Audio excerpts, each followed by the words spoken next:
Okay, I think it's recording, yeah? It's recording? Yeah. Okay.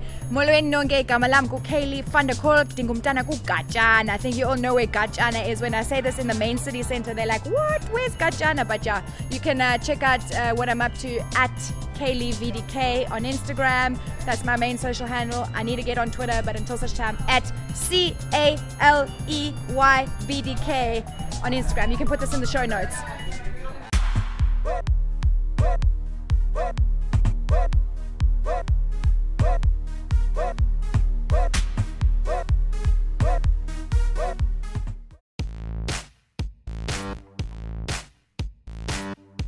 So I've been asked what I think about the current education system in South Africa.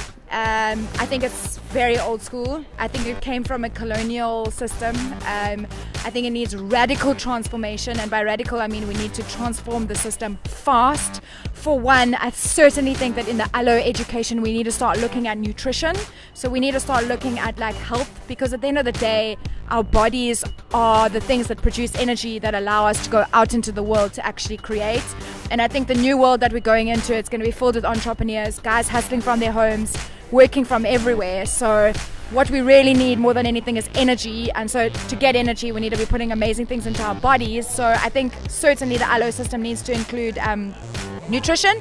But I also think that we need to start teaching people how to think like an entrepreneur from a very, very young age. We cannot be taught to be machines that fit into the corporate machine, because I don't think that corporates have a long time to go in Africa with the way that we're growing and where the continent is going.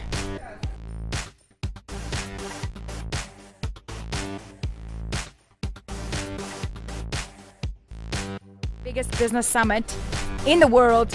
Who would be the companies that I would invite to come through? First of all, definitely Jeff Bezos from Amazon. He's amazing what he's created. I mean, not only the fact that he's made so much money, but just his vision is absolutely insane. I think I would definitely invite HuffPost.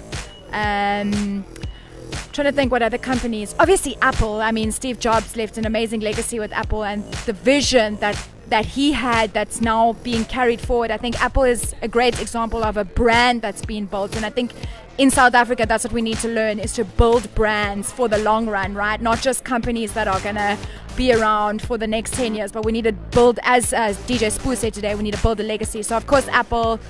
Let me think what other companies I truly admire. Yeah, I would say Apple, Amazon, HuffPost.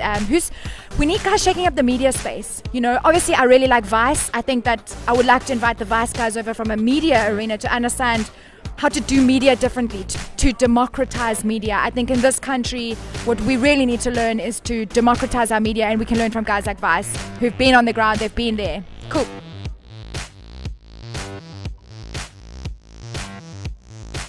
Usually the heart of your entrepreneur venture, or the heart of what you are put on this planet to do, is within your own story. So if you look at following others and what they're doing and what they're tapping into within themselves, you're going wrong. You really need to move into your own space, look back on your life, be reflective, be analytical, and then own your story. Don't be afraid to be different. I mean, I was raised in a rural African village, and my first language was Xhosa, and my parents were quite unique. And I think what happens is when you come into mainstream schooling and then a mainstream university like UCT, it sort of suppresses your unconventional nature and it puts you into a system. It makes you feel like you need to step into corporate. And I fundamentally, if I could look at my 21-year-old self, would say own your story more than ever. Walk towards those aspects of yourself that make you unique. And I believe that everything on this planet, and that our journeys are perfect. Each single one of our journeys, our individual stories, are perfect for what you need to do on this planet.